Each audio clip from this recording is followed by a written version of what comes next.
Hi folks, it's Grandma Evelyn here on my little YouTube channel, sipping on my morning coffee and ready to spill some tea. Y'all know I love sharing stories from my life, the good, the bad, and the downright ugly. Today I've got one that's been burning a hole in my heart for years. It's about how my own kin ghosted my sweet daughter Lily's birthday party, then had the nerve to demand $1,850 from me like I owed em something. And when I stood my ground and said nope, they went and called the cops on me. Can you believe it? This ain't no made-up tale. It's real as the wrinkles on my face. I'll tell it in 5 parts, so grab your popcorn and settle in. Let's dive into part 1. Oh, where do I even start? It was back in 2018, and my Lily was turning 10. She's my youngest, my baby girl, with those big blue eyes and a laugh that could light up a room. I'd been planning her party for months. A backyard bash with a bouncy house, cotton candy machine, and all the fixins. I invited the whole family, my sister Karen and her husband Bob, my brother Mike and his wife Sue, plus all the cousins and aunts. We're talking 30 folks easy. Karen even said, "Evelyn, we'll be there with bells on." Wouldn't miss it for the world. Mike promised to bring his famous barbecue ribs. I spent a fortune, over $500 on decorations alone, not to mention the cake from that fancy bakery downtown. Lily was so excited she could hardly sleep. She'd draw pictures of everyone coming, talking about how Uncle Bob would play guitar and Aunt Sue would do face painting. I wanted it perfect for her, you know? After losing my husband Tom to cancer 2 years prior, family was all we had left. Or so I thought. The invites went out via text and Facebook. No excuses there. Everyone RSVP'd yes, even posting excited emojis. Can't wait. See you soon. Blah, blah, blah. But as the day approached, things got weird. Karen called saying she might be late because of work stuff. Mike texted about a flat tire, but swore he'd fix it. I brushed it off. Families are busy, right? I cooked up a storm. Burgers, hot dogs, potato salad, the works. Lily helped set up streamers, her little hands shaken with joy. We had games planned, prizes, even a piñata shaped like a unicorn, her favorite. The party was set for 2 p.m. on a sunny Saturday. I woke up early, heart full of hope. Little did I know that hope was about to shatter like a dropped glass jar. By 1:30, the yard looked magical. Lily was in her new dress, bouncing around, but as the clock ticked to 2, no one showed. Not a soul. Texts went unanswered. Calls to voicemail. Lily kept asking, "Where's everybody, Mama?" I mean, Grandma. That's what she calls me now. But back then, it was Mama. My heart broke seeing her face fall. We waited an hour, then 2. Finally, I forced a smile and said, "Let's just have fun, you and me, sweetie." We ate cake alone, the bouncy house, echoing empty. That night, Lily cried herself to sleep. And me? I seethed. How could my own blood do this? But oh honey, that was just the beginning. Alright y'all, let's keep this train rolling into part 2. After that ghosted party, I was a mess. Lily's tears? They haunted me. She'd ask why no one came and I'd mumble something about emergencies. But deep down, I knew it was bull. My family had ditched us, plain and simple. Karen later claimed a migraine. Mike said car trouble. But their social media told a different story. Pics of them at a lake barbecue that same day. With friends, not family. It stung like a bee. I tried confronting them. Called Karen. What happened? Lily was devastated. She laughed it off. Oh, Evelyn, don't be dramatic. Kids forget. Forget? My girl didn't smile for weeks. School friends noticed. Even her teacher asked if everything was okay at home. I felt like a failure, as a mum. Tom would have been furious. He always said family first. But he was gone, and I was alone battling this. Then the guilt trip started.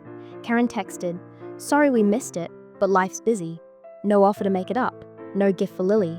Mike sent a lame $20 bill in the mail with a note, "For the birthday girl." As if that fixed a broken heart. I swallowed my pride, thinking maybe they'd realize. But nope, family gatherings, they acted like nothing happened. At Thanksgiving, Karen bragged about her new kitchen remodel while Lily sat quiet in the corner. Emotional? You bet. I cried in the shower so Lily wouldn't hear, wondered if I was the problem. Maybe I wasn't fun enough. But then anger bubbled up. Why us? We'd always been there for them. Loans to Mike when he lost his job. Babysitting Karen's kids for free, yet they couldn't show for one party. Weeks turned to months. Lily bounced back a bit, thanks to therapy I scraped money for. But the scar was there, And just when I thought we'd moved on, the phone rang. It was Karen, sounding desperate. "Evelyn, we need help. Bob's truck broke down. Transmission's shot. It's $1,850 to fix. Can you spot us? We'll pay you back." My jaw dropped. After ghosting my girl's big day, they wanted my money. I paused, heart racing. "Let me think," I said, but inside a fire ignited. This wasn't just about cash, it was about respect, or lack thereof. Little did they know, saying no would unleash a storm. Stay tuned, folks. Whew, part 3 already? Time flies when you're venting. So there I was, staring at my phone after Karen's call. $1,850? For a truck they probably wrecked joyriding? Bob was always speeding, showing off that big old Ford like it was a trophy. And me? I was scraping by on Social Security and part-time work at the local diner, pouring coffee for tips. After Tom's passing, money was tight. Bills, Lily's school stuff, you name it. But it wasn't just the amount, it was the goal. They hadn't apologized for the party snub. No check-in on Lily. Heck, they didn't even send a Christmas card that year. I stewed for a day, then called back. "Karen, I'm sorry, but no, I can't afford it." Silence. Then she exploded. "What? After all we've done for you? Done for me? Like what? Borrowing my lawnmower and never returning it?" She passed the phone to Bob. "Evelyn, this is family. You owe us." "Oh, work? For what?" I reminded him of the party. "You ghosted Lily's birthday." She cried for days. Bob scoffed. "That's ancient history. Kids are resilient." Resilient? My blood boiled. I hung up, shaken.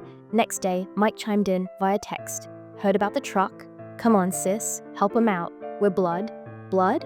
More like leeches." I replied. "No means no." Then the threats started. "Karen, you'll regret this." Bob, "We know people." I laughed it off at first, thinking it was bluster. But 2 days later, a knock at the door. 2 cops standing there, looking uncomfortable. "Ma'am, we got a call about stolen property." "Stolen?" Turns out Karen claimed I'd borrowed $1,850 from them years ago and refused to repay. A total lie. I showed the officers my bank statements. No such transaction. They apologized, said it seemed like a family dispute, and left. But the nerve, calling the police on your own sister over a made-up debt? Lily overheard and got scared. "Mama, are we in trouble?" I hugged her tight, vowing this ended now. Emotional, I was furious, hurt, betrayed. But revenge? Oh, it was brewing. I'd play their game, but smarter. No more nice Grandma Evelyn. Time to expose the truth and hit 'em where it hurt. Their precious reputations. Hang in there for part 4, y'all. Okay, darlings, part 4. This is where it gets juicy. After the cops left, I was steamed. How dare they drag law enforcement into our mess? I called my lawyer friend, old Mr. Jenkins from church. He laughed. "Evelyn, that's harassment. File a report." So I did. Went down to the station, explained everything. The ghosted party, the ask, the false claim. The sergeant nodded. "We'll warn 'em off." Felt good standing up, but I wasn't done. Karen blew up my phone. "You reported us? You're dead to me." Good riddance, I thought. But then the family piled on. Sue, Mike's wife, posted on Facebook. Some people forget family loyalty. Subtle shade, but I knew it was aimed at me. Cousins unfriended me online. It hurt, isolating Lily and me further. She asked, "Why does Aunt Karen hate us?" I said, "Sometimes grown-ups act silly," but inside I plotted. See, I had dirt. Years ago, Karen confided she'd fudged her taxes, claimed fake deductions for business expenses that were really spa days. Bob, he'd been driving without insurance multiple times, bragging about dodging tickets. Mike borrowed money from me before and never paid back, but I had emails proving it. I didn't want to go nuclear, but they forced my hand. I started small. Told mutual friends the real story over coffee. They ghosted Lily's party, then demanded cash and called cops when I said no. Word spread like wildfire in our small town. Karen's book club? They side-eyed her. Bob's poker buddies? Teased him about crying to the police. Mike lost a job referral because folks heard he was unreliable. But the big revenge brewed quietly. I documented everything. Texts, calls, even recorded a voicemail where Karen admitted the debt was bogus. Then I contacted the IRS anonymously about her taxes. Tipped off the DMV about Bob's uninsured driving. For Mike, I sent a polite letter demanding the old loan back with interest or I'd sue in small claims. Tension rose. Karen showed up at my door, begging, "Please, Evelyn, stop. We're sorry. Too late." I shut the door, saying, "Actions have consequences." Lily saw my strength and beamed. "You're tough, Grandma." She started calling me that as she grew. Emotional release, cathartic. But the finale? That's coming in part 5. Don't go anywhere. And here we are, folks, part 5, the grand finale. After shutting the door on Karen, I felt empowered. No more doormat Evelyn. The tips I sent, they worked. IRS audited Karen. She owed back taxes, coughing up thousands. Bob got fined $500 for uninsured driving and his license suspended. Mike paid me back the old loan plus interest after I filed in court. Won easy with my evidence. But the real revenge, public. I posted the whole saga on Facebook. Anonymized a bit, but folks knew. Family ghosted my daughter's party, demanded $1,850, called cops when I refused. Here's the truth. It went viral in our circles. Comments poured in. Shame on them. You're a queen, Evelyn. Karen's social life tanked. Invites dried up. Bob lost his job because his boss heard about the drama. Mike's marriage strained. Sue left him temporarily. They tried apologizing at a family reunion I skipped. "We were wrong," Karen sobbed in a voicemail. I replied, "Prove it."